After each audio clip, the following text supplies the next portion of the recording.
2005లో ఏడాది తిరక ముందే రాజయ్యను డిప్యూటీ సీఎంగా ఉన్న రాజయ్యను తీసేసి ఎక్కడో ఢిల్లీలో ఎంపీగా ఉన్న మిమ్మల్ని తీసుకొచ్చి మీకు ఆ సీట్ ఇచ్చినప్పుడు కేసీఆర్ చేస్తున్నది తప్పు, ఇలా చేయకూడదు, ఇది పద్ధతి కాదు అని మీకు అనిపించడం కానీ, మీకు అనిపిస్తే కేసీఆర్కి చెప్పడం కానీ చేశారా?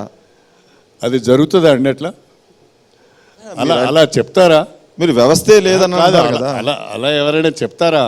ఇప్పుడు వాస్తవంగా నేను ఎంపీగా వెళ్ళిపోయాను, నేను మళ్ళీ నాకు డిప్యూటీ సీఎం కావాలనో క్యాబినెట్లో నన్ను తీసుకోవాలనో నేను లాబింగ్ చేయలేదు. ఆ రకమైన వ్యక్తిని కూడా నేను కాదు. కారణాలు ఏమైనా వారు పిలిచారు, మీరు డిప్యూటీ సీఎంగా ఉండమన్నారు. రాజయ్యని ఎందుకు తొలగించారో ఇంతవరకు సీఎం గారు చెప్పలేదు, రాజయ్య గారు చెప్పలేదు. కాకపోతే రాజయ్య గారు నన్ను అనుమానపడుతున్నాడు, నాకు సంబంధం లేని ముచ్చటది. డిప్యూటీ సీఎం పదవి తీసుకోమన్నారు, పిలిచారు, ఇచ్చారు, తీసుకున్నారు. మీ అమ్మాయిని పిలిచారు, సీట్ ఇచ్చారు, అక్కడ గెలవదని తెలిసి వదిలేశారు. అంటే వాస్తవంగా కూడా ఆడున్న వాతావరణం గెలిచినా గెలవకున్నా పర్వాలేదు, జయాపజయాలనేటి మన చేతిలో ఉండవు. ప్రజలు ఏ రకంగా తీర్పిస్తే ఆ తీర్పు కట్టుబడి ఉండవలసి వస్తుంది. కానీ ఉన్న వాళ్ళందరూ కూడా కలిసికట్టుగా పనిచేస్తే, అందరూ కూడా సహకరించే పరిస్థితి ఉంటే, వాతావరణం ఉంటే తప్పకుండా నేను కంటిన్యూ అయ్యేవాడిని. సిఆర్ గారు, ఆ పార్టీ మార్పు నిర్ణయం ప్రజాభిప్రాయానికి అనుగుణంగా జరిగిందన్న అభిప్రాయాన్ని మీరు వ్యక్తం చేస్తున్నారు. కానీ స్టేషన్ గన్పూర్ ప్రజలు అసెంబ్లీ ఎన్నికల్లో బీఆర్ఎస్ పార్టీ తరఫున మీకు ఓట్లేశారు, మిమ్మల్ని గెలిపించారు. అది ప్రజలు ఇచ్చిన అభిప్రాయం అది కదా, నిర్ణయం అది కదా. మీరు కాంగ్రెస్లోకి మారడాన్ని ఎట్లా సమర్థించుకుంటారు?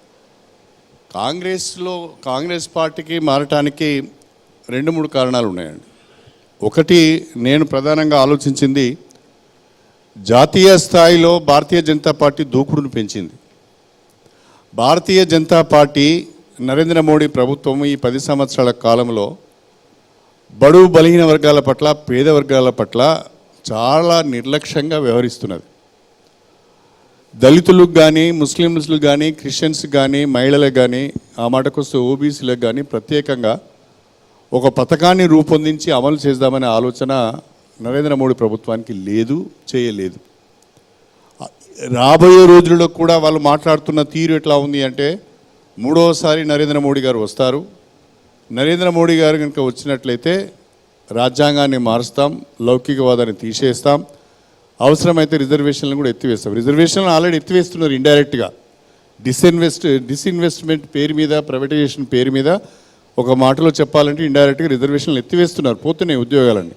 కానీ రేపు మళ్ళీ వస్తే రిజర్వేషన్లను ఎత్తివేస్తాం, రాజ్యాంగాన్ని మారుస్తాము అనే పరిస్థితులలో ఆ భారతీయ జనతా పార్టీని దూకుడును అడ్డుకోవాలంటే అది ప్రాంతీయ పార్టీలతో కాదు, దేశవ్యాప్తంగా ఉన్న ఒక కాంగ్రెస్ పార్టీకి అది సాధ్యమవుతుందని చెప్పి కాంగ్రెస్ పార్టీని బలపరచాలనే ఉద్దేశంతో కూడా నేను కాంగ్రెస్ పార్టీలోకి వచ్చాను. ఒకటి.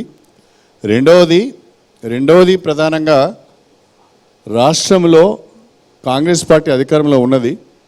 నేను నియోజకవర్గంలో అనేక హామీలు ఇచ్చి ఉన్నాను. ఆ హామీలన్నీ నెరవేరాలంటే కూడా అధికార పార్టీ ద్వారానే అది సాధ్యమవుతుంది, ప్రభుత్వం ద్వారానే సాధ్యమవుతుందని చెప్పి ప్రజల హామీని కూడా నిలబెట్టుకోవటానికి నన్ను గెలిపించిన ప్రజలకు కాస్తో కూస్తో న్యాయం చేయాలనే ఉద్దేశంతోనే నేను పార్టీ మారడం జరిగింది. ఇదే కాంగ్రెస్పై మీరు గతంలో తీవ్ర స్థాయిలో వ్యాఖ్యలు చేశారు. దేశంలో అవినీతిపై ఎవరికైనా పేటెంట్ హక్కులు ఉన్నాయంటే అది కాంగ్రెస్ నేతలకే ఉన్నాయన్నారు.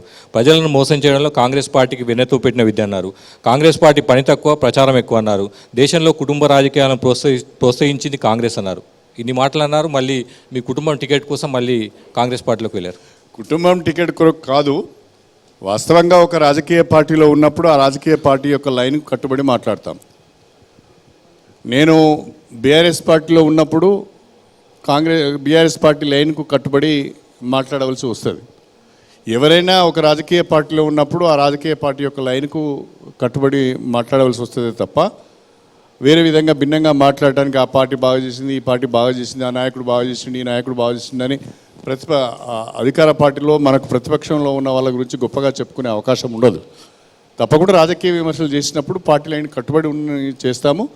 ఆ విమర్శలో భాగంగానే కాంగ్రెస్ పార్టీ పైన విమర్శలు చేయాలి. బీజేపీ మళ్ళీ గెలిస్తే రాజ్యాంగాన్ని మార్చేస్తుందని మీరు చెప్తా ఉన్నారు, అందుకోసమే కాంగ్రెస్ పార్టీలోకి చేరి దాన్ని అడ్డుకుంటాననే కదా మీ భావం. కానీ మీ మొన్నటి నాయకుడు చంద్రశేఖరరావు ప్రగతి భవన్లో కూర్చొని ఇదేం రాజ్యాంగం, ఈ రాజ్యాంగాన్ని మార్చాలి, నేను ఆన్ రికార్డు మాట్లాడుతున్నానని 3 ఏళ్ల క్రితం చెప్పాడు. అప్పుడు కడియం శ్రీహరి ఎందుకు ఆయన్ని తప్పుపట్టలేదు? చాలా చాలా చక్కటి ప్రశ్న అడిగిన చంద్రశేఖర్. నేను ఈ విషయాన్ని కుండ బద్దలు కొట్టినట్టు మాట్లాడాను. అదే రోజు నన్ను పిలిచి నన్నే ప్రెస్ మీట్ పెట్టమన్నారు. అది కూడా చెప్పాలి మీకు. నేనే ప్రెస్ మీట్ పెట్టినా. రాజ్యాంగాన్ని మార్చడం లేదు అని చెప్పి మళ్ళీ నేనే ప్రెస్ మీట్ పెట్టవలసి వచ్చింది. ఆ రోజు చాలా స్పష్టంగా చెప్పాం, ఇది తప్పుడు సంకేతం వెళ్తున్నది, ఇది కరెక్ట్ కాదని చెప్పి నేనే వెళ్ళి ప్రెస్ మీట్ పెట్టి, రాజ్యాంగంలో అనేక అమెండ్మెంట్స్ వచ్చినాయి, రేపు రాబోయే రోజుల్లో ప్రజల అవసరాలకు అనుగుణంగా అమెండ్మెంట్స్ తీసుకొస్తే అవసరం ఉంటే తీసుకొస్తామని చెప్పాము. రాజ్యాంగం మార్చమని చెప్పడం జరిగింది. అంటే దాన్ని సరిచేసే ప్రయత్నం డ్యామేజ్ కంట్రోల్ చేశారా? సరిచేసే ప్రయత్నం చేశాను నేను. డ్యామేజ్ కంట్రోల్ శ్రీహరి గారు, ఇప్పుడు మీరు చెప్పారు ప్రజాభిప్రాయం అనుగుణంగా నిర్ణయాలు మార్చుకోవాల్సి వస్తుందని చెప్తున్నారు. మీరు తెలుగుదేశం పార్టీ నుంచి జర్నీ మొదలు పెడితే ఇప్పుడు కాంగ్రెస్లో చేరే వరకు కూడా ప్రజాభిప్రాయం కన్నా మీ వ్యక్తిగత అవసరాలు, మీ రాజకీయ ప్రయోజనాలే ఎక్కువ కనిపిస్తున్నాయని, తెలుగుదేశం పార్టీ నిట్ట నిలువున చీలిపోవడానికి కారణం ఆ రోజు కడియం శ్రీహరి పైన సస్పెన్షన్ వేటు వేయడం, ఆ రోజు ఎన్టీఆర్ ఒకవైపు చంద్రబాబు నాయుడు ఒకవైపు ఉండడానికి కారణం.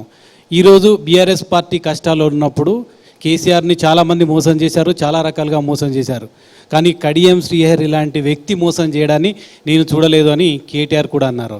మీ టోటల్ పొలిటికల్ జర్నీ అంతా మీ వ్యక్తిగత అవసరాలకు, మీ రాజకీయ ప్రయోజనాల కోసం ఉన్నదంటే ఏం చెప్తారు?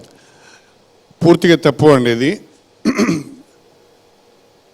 పార్టీ మారిన వాళ్ళలో నేను మొదటి వాడిని కాదు, పార్టీ మారిన వాళ్ళలో నేను చివరి వాడిని కూడా కాదు. దేశవ్యాప్తంగా అనేక మంది పార్టీలు మారుతున్నారు.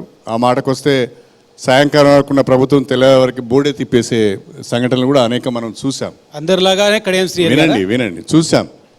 కాబట్టి కడియం శ్రీహరి ఒక్కడే ఏదో తప్పు చేశాడు అనే విధంగా మీడియాలో ప్రచారం జరుగుతున్నది, సోషల్ మీడియాలో కూడా ప్రచారం జరుగుతున్నది. తెలంగాణ రాష్ట్రంలో నాతో పాటు అనేక మంది పార్టీలు మారిళ్ళు. వాళ్ళ గురించి ఎవరు మాట్లాడడం లేదు. కాన్సన్ట్రేషన్ అంతా కడియం శ్రీహరి మీదనే పెట్టి మాట్లాడుతున్నారు. కానీ ఒక విలువలున్న వ్యక్తిగా కడియం శ్రీహరి గారిని ఉమ్మడి ఆంధ్రప్రదేశ్లో, తెలంగాణలో కూడా అదే విధంగా చూస్తారు కదా. నేను ఇప్పటికి కూడా ఒక మాట ఎన్టీవీ సాక్షిగా, మీ అందరి సాక్షిగా చెప్పాలనుకుంటున్నాను. నా 30 ఏళ్ళ రాజకీయ జీవితంలో నేను ఎలాంటి భూ కబ్జాలకు పాల్పడలేదు, నేను ఏ రకమైన కాంట్రాక్టులు తీసుకోలేదు, నేను ఏ రకమైన వ్యాపారాలు చేయలేదు. ఎన్టీవీ ఒక పేరున్న ఛానల్. మీరు కూడా స్వతంత్రంగా ఇన్వెస్టిగేషన్ చేసి నేను ఎక్కడన్నా ఏ విషయంలోనైనా తప్పు చేసినట్టుగా మీ దృష్టికి వస్తే మీరు దాన్ని బయట పెట్టవచ్చు, దాన్ని సమాధానం చెప్పడానికి మీరు పార్టీలు మారేటప్పుడు నాకు తెలిసి స్టేషన్ గన్పూర్ వేదికగా మీరు తెలుగుదేశం పార్టీలో ఉండి నా ఖాళీ గోటికి కూడా సరిపోరని ఒకసారి కేసీఆర్ ఫ్యామిలీని ఉద్దేశించి మాట్లాడారు. ఆ తర్వాత అదే పార్టీలో అనివార్యంగా చేరవలసి వచ్చిందని చెప్పారు. ఆ తర్వాత అనివార్యంగా కాదు, తెలంగాణ ప్రజల ఆకాంక్షలను గౌరవించాలి. ప్రజలందరూ తెలంగాణ కొరకు ఉద్యమం చేస్తున్న క్రమంలో తెలంగాణ బిడ్డగా మనం ఇంకో పార్టీలో ఉండడం సరైనది కాదని మాత్రమే చేరని తప్ప అనివార్యంగా కాదు.